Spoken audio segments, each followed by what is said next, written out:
लोकसभा निवडणुकीत उमेदवारीसाठी उदयनराजेंनी थेट दिल्लीत तळ ठोकले। गेल्या 3 दिवसांपासून उदयनराजेंना अमित शहांनी भेट न दिल्यानं राजसमर्थकांची अस्वस्थता आता वाढली।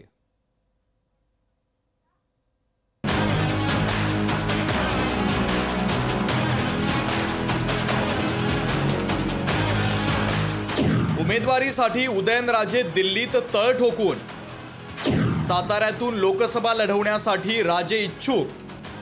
साताऱ्यातून उमेदवारीसाठी भाजपमध्येच रस्सीखेच।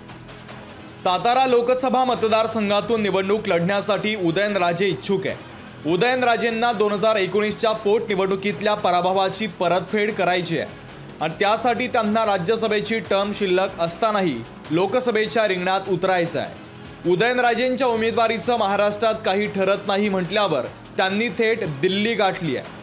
उदयनराजे इच्छुक असल्याची माहिती प्रदेश अध्यक्ष बावनकुळे यांनी दिली आहे। उदयनराजेजी यांना सातारा लोकसभेची त्यांची मागणी आहे।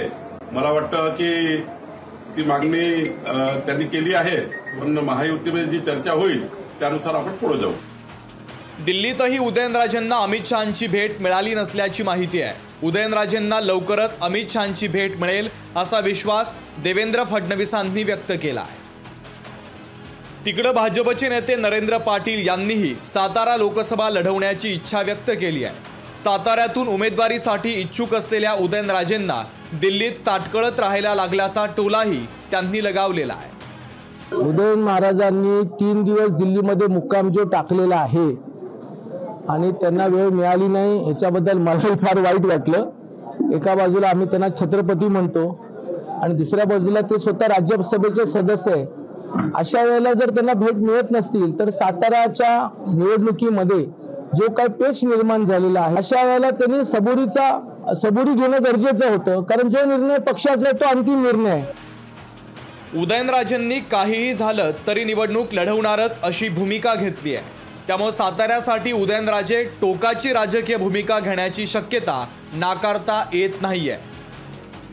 विकास मिरगणेसह ब्युरो रिपोर्ट, लोकशाही मराठी, मुंबई। लोकशाही मराठी ऐका, पहा, जागरूक रहा।